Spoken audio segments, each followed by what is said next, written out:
Sayyidina Ali itu masyhur, dia punya musuh besar namanya Muawiyah. Karena permusuhan ini tidak bisa dihindari. Jadi kalau dalam fikih Islam ini anak-anak saya ajari fikih. Kalau orang mukmin membunuh orang mukmin itu hukumnya dosa besar apa kecil? Besar.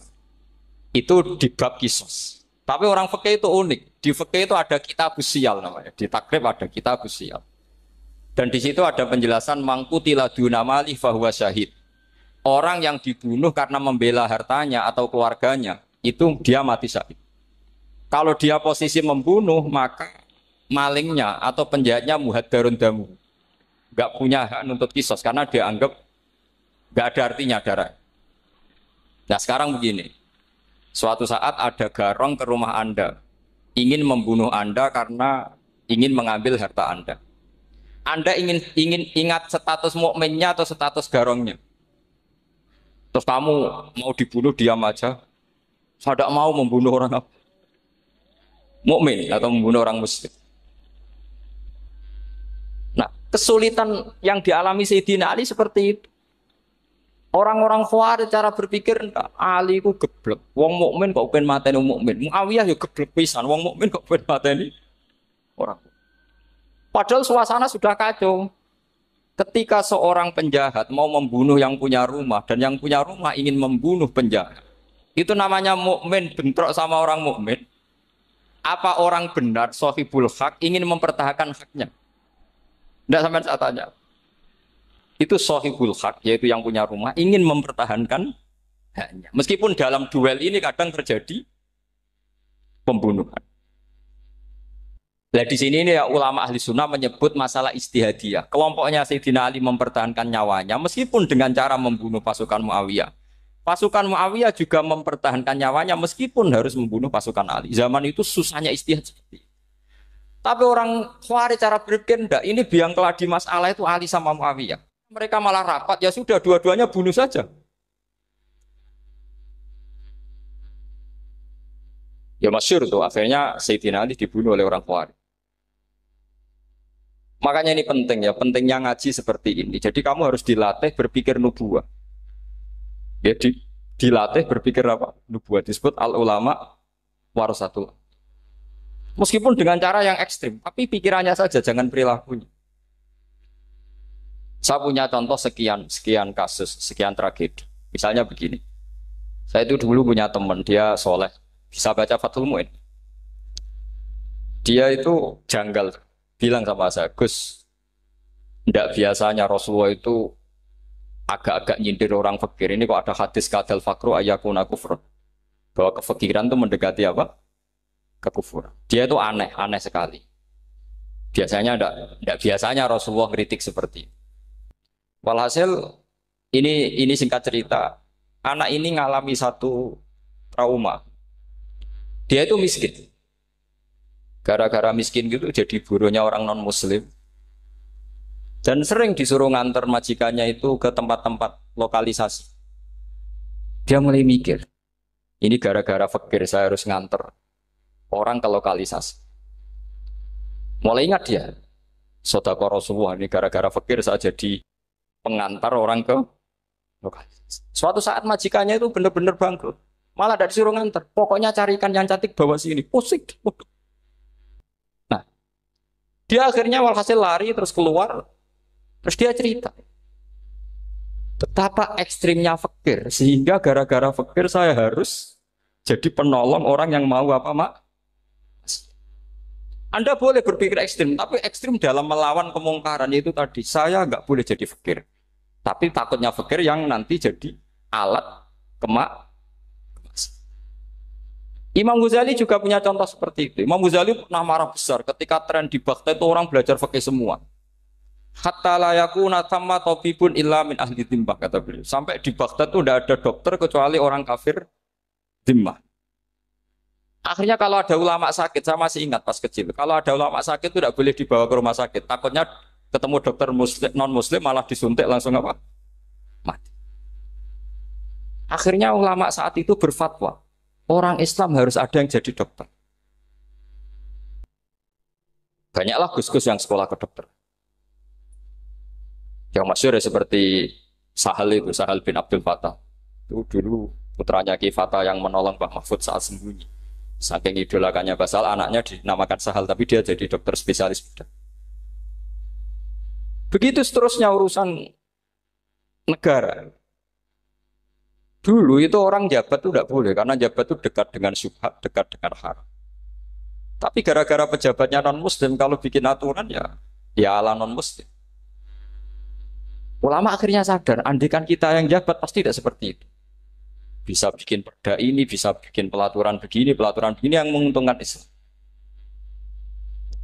Nah, jadilah banyak pejabat yang sekarang muslim. Tempat-tempat maksiat diobrak-abrik sama Satpol PP macam-macam. Kita untung. Tapi kalau orang-orang Khawarij pikirannya pokoknya pejabat itu dekat dengan haram, dekat-dekat syubhat. Padahal dengan kita jabat bisa bikin perda atau apa yang menguntungkan Islam. Kemudian menjadi masalah baru secara fikih. Ini adik-adik dengerin biar kulino senam fikih. Kalau caleg soleh, misalnya Mas Nadif nyalek, ini tadi tak guyoni, mau jadi bupati ndak, kalau ya mau saya dukung.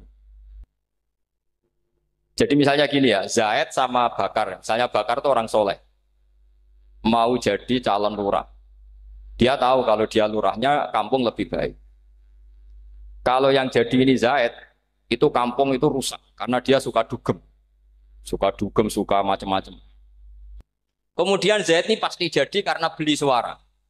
Misalnya per kepala itu dibeli 50.000. Bakar ini kalau nggak beli suara, kalah. Padahal dengan kalahnya Bakar artinya kemenangan, kemungkaran.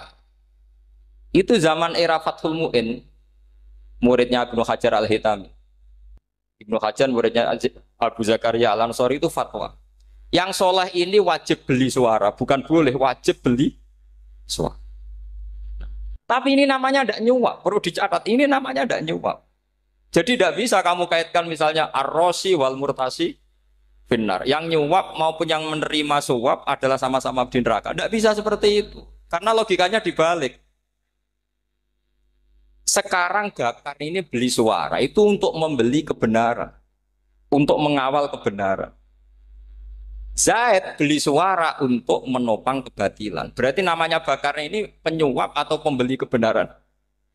Pembeli kebenaran. Harus dibedakan. Nah ini pentingnya ulama. Memang nyatanya seperti itu.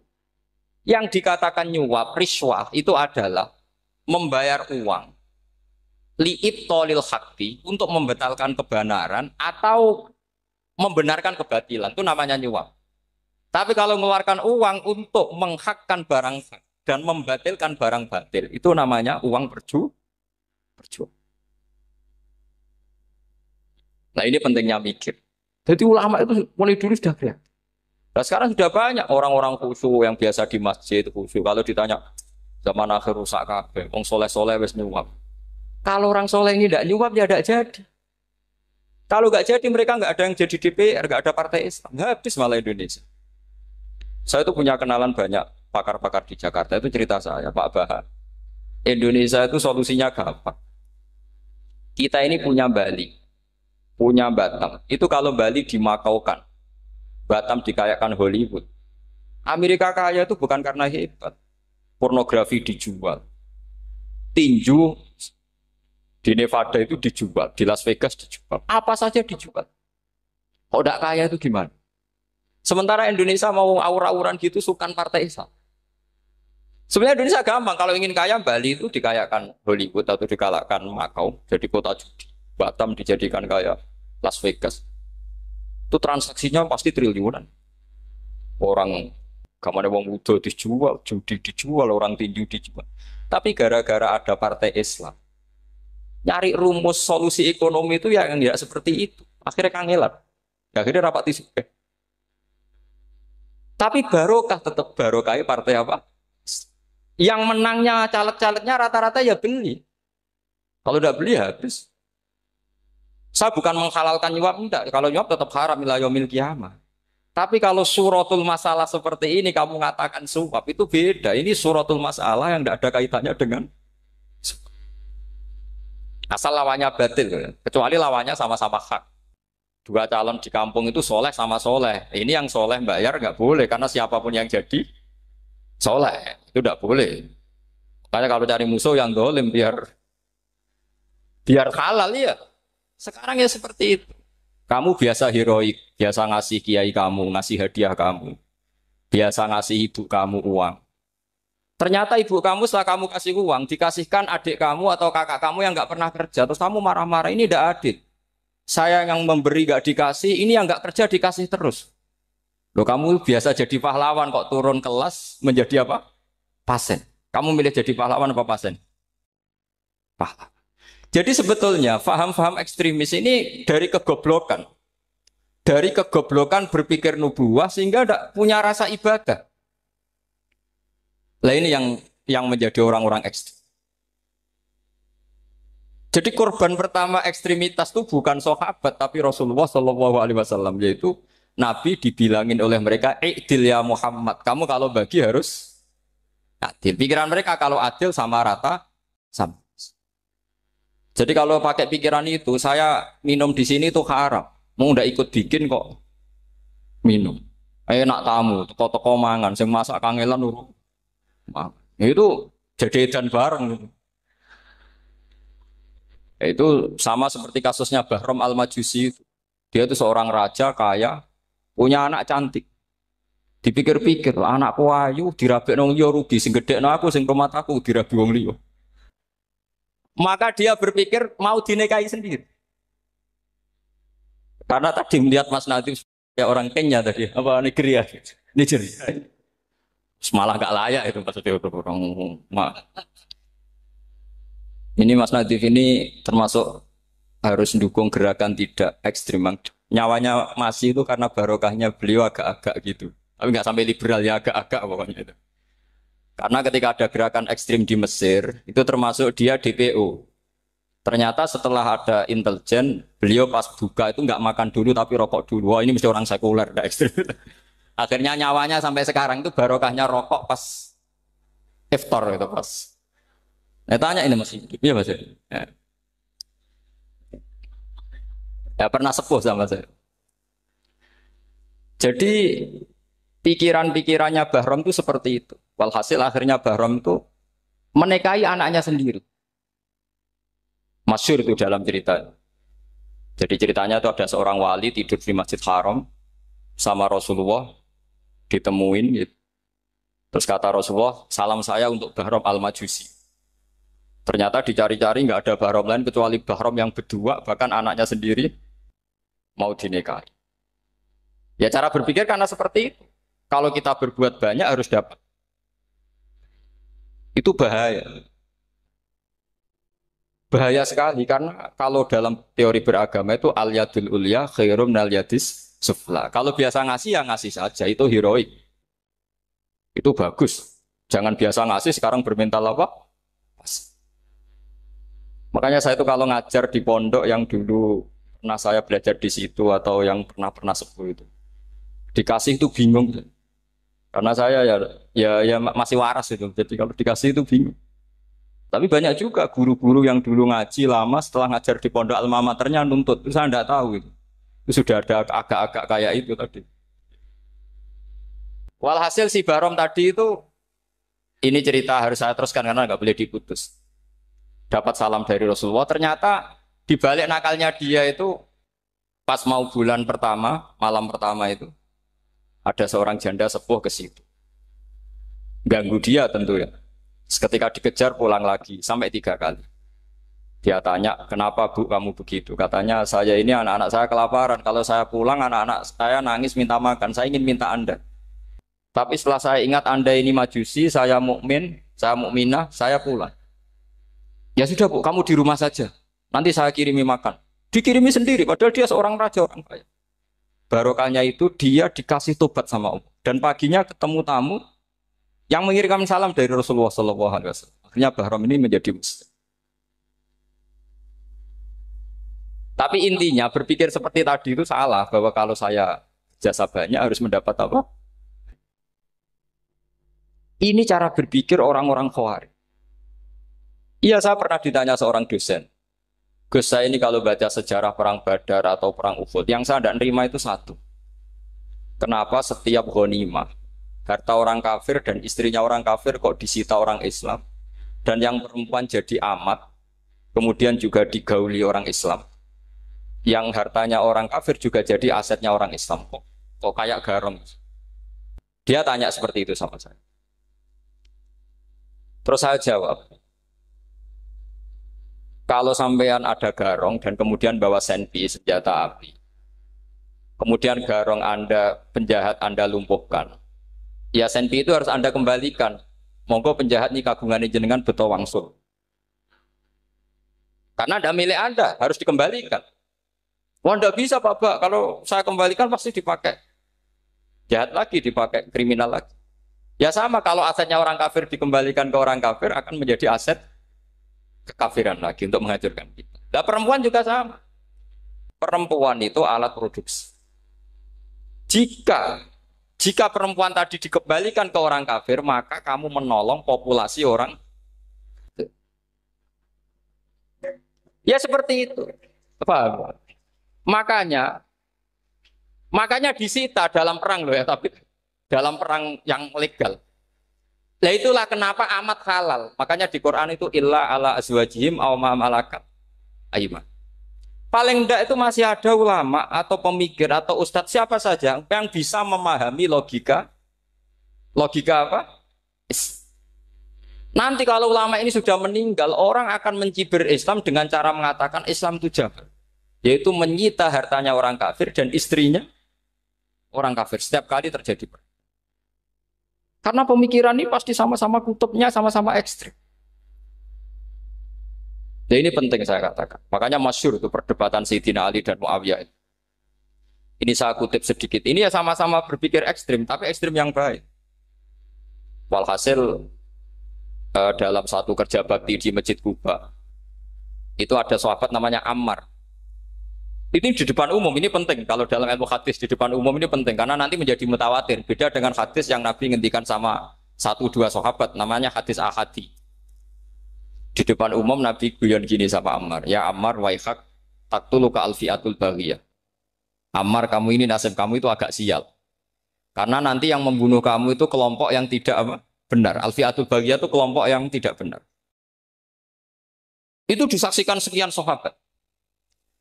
Walhasil suatu saat Ammar ini ikut perang dan ikut pasukannya Ali dan terbunuh oleh pasukannya Muawiyah. Seneng Ali. Walhasil Ammar ditemuin sama ya Muawiyah. Al-ana dhuhara bi anna fi'ati haqqun wa fi'ataka baghiyah. Sekarang kelihatan siapa yang benar.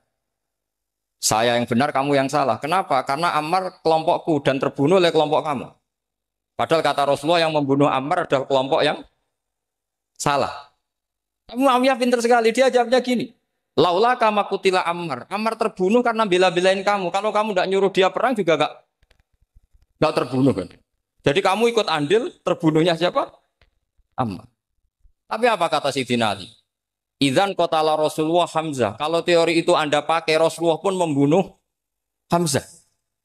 Sekarang Hamzah perang karena suruhan siapa? Rasulullah. Yang membunuh Hamzah siapa? Wahsy. Kalau teori itu Anda pakai, berarti Rasulullah pun membunuh Hamzah. Terus fasa kata Muawiyah, terus Muawiyah diam. Jadi fikih pun tuh diputuskan lewat pikiran ekstrim. Tapi bukan ekstrim yang merugikan orang lain. Ya, kalau merugikan orang lain namanya sudah la dororo wa la dirar. Dia menyalahi aturan. Makanya saya pernah ngaji di sini dulu ketika tahun kemarin. Fikih-fikih Islam itu punya rumus, itu ya gara-gara pikiran ekstrim sebetulnya. Saya pernah nyontohkan adalah orang itu kalau sholat jenazah itu mayitnya di depan. Itu ulama fikih tidak ada yang punya alasan. Mau hanya bilang gini, hakadha wajadna salafan wa khalafan. Mulai dulu kalau nyolati mayit ya jenazahnya di depan. Ya hanya gitu saja, tidak punya alasan. Makanya ulama lain mengatakan tidak apa-apa jenazah di belakang, yang sholat di depan. Kenapa? Fa innaha laysat bimanzilatil imam. Memangnya jenazah imam kok harus di depan? Itu ya tidak ada yang bisa bantah. Bagaimana mungkin harus di depan? Oh, enggak imam kok harus. Yang harus di depan itu imam. Jenazah itu imam apa enggak? Enggak. Terus alasan kedua sholat ghaib. Kalau ada orang mati di Surabaya, Mas Nadib di sini, sholat ghaib boleh enggak? Boleh. Jenazahnya di depan apa belakang? Di belakang kan? Berarti harus nggak jenazah di depan? Ya dia mau ngake yang jelas kalau itu. Lah ini contoh-contoh kecil. Nah orang Khawarij itu orang yang paling tidak mau menerima otak adik seperti itu. Akhirnya jadi goblok bareng tadi. Ya makanya Rasulullah pun jadi korbannya Khawarij. Muhammad kamu harus adil. Karena pikiran mereka adil itu yang memberi banyak ya dapat banyak. Kalau pikiran nubuah tidak seperti itu. Kalau yang biasa memberi, biasa heroik, biasa baik ya biar tetap biasa memberi. Jangan dilatih jadi apa? Fasih. Ini mungkin adik-adik juga agak keberatan, tapi harus dilatih. Makanya saya itu jadi kiai itu ya mulai kecil anaknya kiai butuh kiai. Saya itu ya mulang tuh senang. Saya tidak pernah terlintas dikasih santri atau dihormati ya enggak. Mungkin sampai mati agak terlintas. Ya pikiran saya sederhana. Biasa mulang pahlawan malah sekarang pasen itu malah kayak cemen, kayak turun kelas itu. Jadi saya terus ya enggak kepikiran sama sekali. Loh kalau saya minta sama Allah karena itu atasan saya. Makanya ada ulama yang ekstrim gini, ini kisah nyata. Ada ulama alim datang ke seorang raja. Rajanya ini soleh padahal. Ternyata pas raja itu berdoa, ya Allah saya kasih ini, kasih ini. Padahal ulama tadi itu mau mengajukan proposal.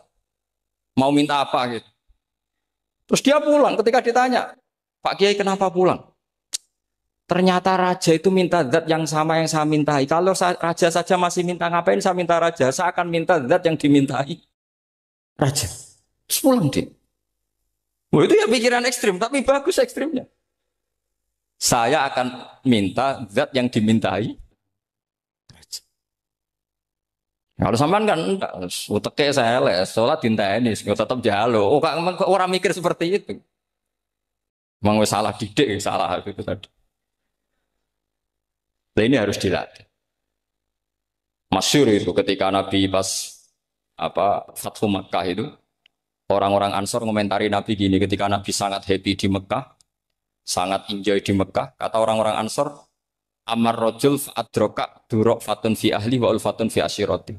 Namanya orang pasti happy kalau di kampung halaman. Jangan-jangan Rasulullah itu nanti hidup di Mekah lagi, karena Mekah sudah dikuasai orang Islam. Beliau pasti kangen sama keluarga, sama Mekah. Tapi ya sama, ketika Rasulullah mulai ngasih itu, orang-orang Quraisy dikasih banyak, orang Ansor juga pikirannya seperti itu. Baru orang Ansor dilatih pikiran nubuwah, yaitu tadi.